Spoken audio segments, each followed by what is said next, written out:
Welcome to the Xonotic movement tutorial. The physics in Xonotic are quite different from the previous version of the game. The basics remain the same, but the gameplay has been simplified to help you spend less time strafe jumping and more time fragging. In this tutorial, I'll teach you several movement techniques. Some of these techniques depend on previous ones, so it's a good idea to practice each one separately before integrating them all together. Let's start with a technique called bunny hopping. Bunny hopping is jumping repeatedly to move throughout the physical space in the game.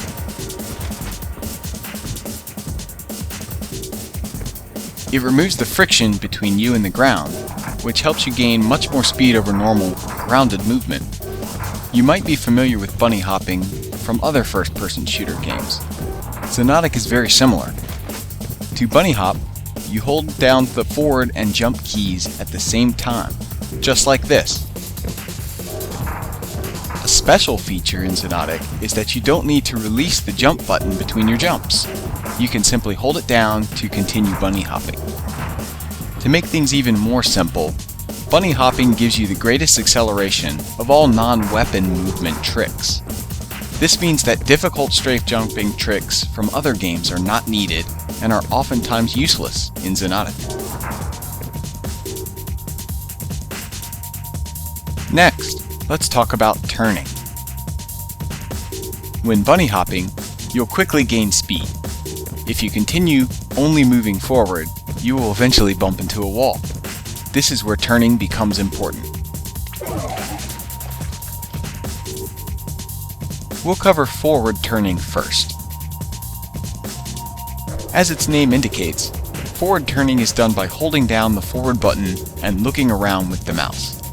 It's a very simple way to turn, but it is mostly only useful when you are learning the rest of the physics in Xonotic, or for doing turns of large radius. See that green meter on the center of my screen? That's the accelerometer. You can enable it in the settings menu by navigating to the miscellaneous tab and checking Show Accelerometer.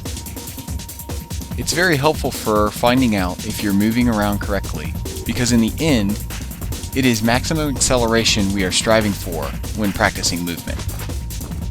If you are gaining speed, the accelerometer is green and grows to the right. This is good. If you are losing speed, the accelerometer turns red and grows to the left. If it's centered, it means that you're neither losing nor gaining speed, such as when you are not pressing any movement keys at all. If your goal is to gain speed and the accelerometer is on the red side, you know that you are doing something wrong. As you can see in this example, you can't make very steep turns at higher speeds with forward turning. You'll keep sliding forward and your accelerometer will drop. However, there's a better way of turning, even if it is a little bit more difficult. The next turning technique is called strafe turning. In strafe turning, you only hold down the appropriate strafe key and the jump key. The left strafe key is of course used for strafe turning left, and the right strafe key is for strafe turning right. Move the mouse in a linear motion in the strafing direction. Your goal is to move in a perfect circle. Keep an eye on the accelerometer, because as long as it stays on the green side, you are moving the mouse at the correct speed. You'll notice that the physics are quite picky about how fast you turn the view while strafe turning, so this is something you need to practice with the help of the accelerometer. After you have completed your turn, release the strafe key and press the forward key again, and stop moving the mouse to resume your forward direction. Before you begin strafe turning the next time, it's a good idea to make sure that you're looking straight in the direction in which you are moving, which is done automatically for you if you practice a habit of holding forward just before you start strafe turning. Otherwise, the accelerometer will drop quite fast and you'll lose quite some speed in an instant. This can be seen if you've enabled the speedometer as well. You will likely want to combine forward turning and strafe turning. Forward turning is more suited to straight, narrow areas, whereas strafe turning is more suitable for tight corners. As always, practice makes perfect.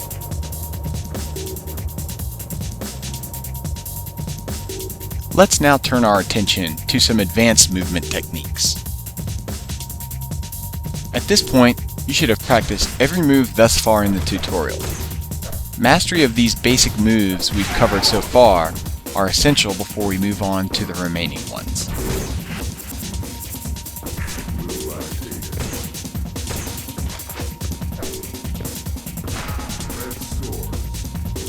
Our first advanced movement technique is called steep strafe turning. Sometimes you need to turn very sharp corners. While you will sacrifice some speed for making it around a very sharp corner, this loss of speed is still better than coming to a complete stop by hitting a wall. Making these sharp turns is possible when you move your mouse in a quick burst in the direction of the corner you are avoiding. Before and after the burst, you should strafe turn normally to avoid losing too much speed. This is quite tricky, so it's best illustrated with an example.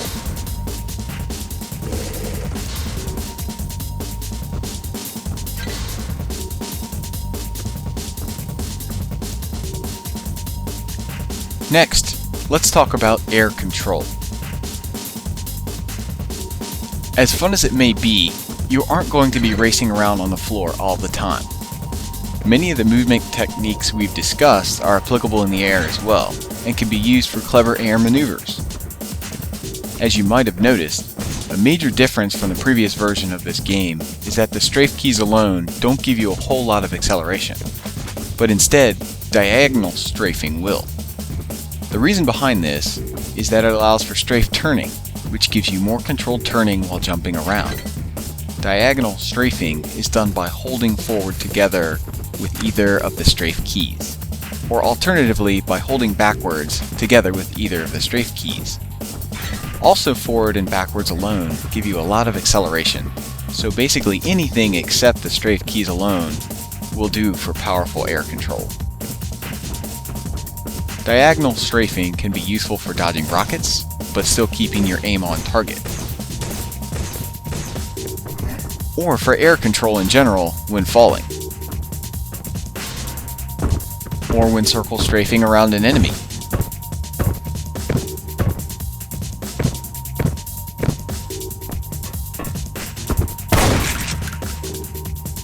Our next topic is trick jumping.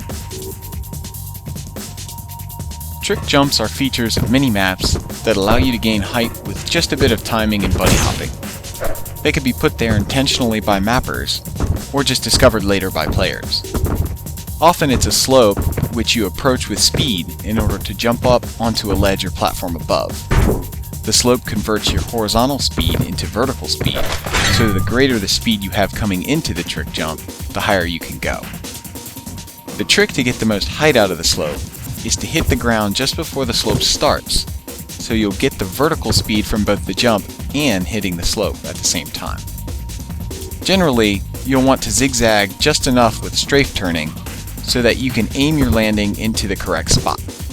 This takes quite some practice to become consistent, but it's worth it. Remember, hitting the ground a little too early is way better than hitting the ramp while still falling down, as the accelerometer will tell you.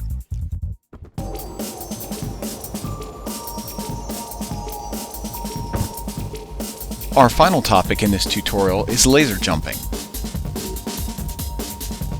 Laser jumping is a feature unique to Xonotic physics. Laser jumps are performed with the laser weapon, of course, which is always available in weapon slot 1. It has infinite ammunition, so you only have to worry about your health when using it. The laser is useful for gaining speed, reaching higher areas, and climbing walls. We'll start with gaining speed, as it's quite important. If you start with no speed at all, and want to start out perpendicular to a wall, aim straight at the wall, walk backwards, jump, and fire at the same time. Then quickly let go of the back key, turn around, and start bunny hopping as usual.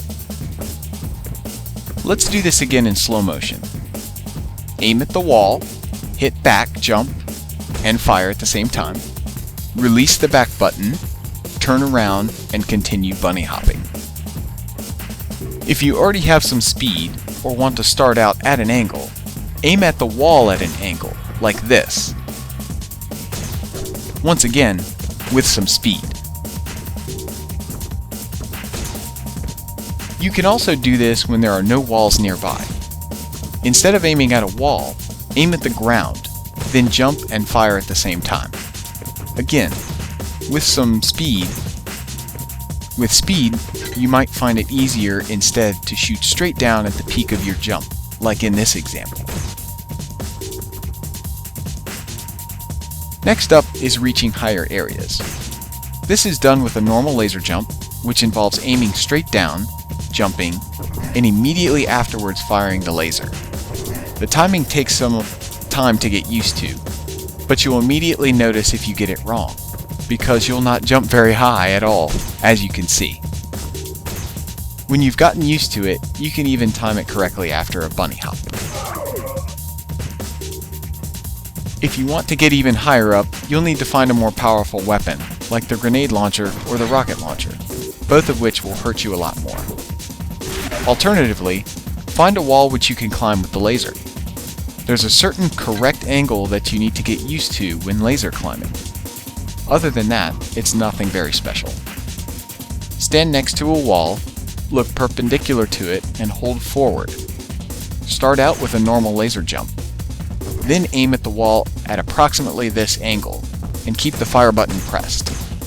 Combined with diagonal strafing, you can steer around and reach all kinds of places that you wouldn't be able to reach otherwise.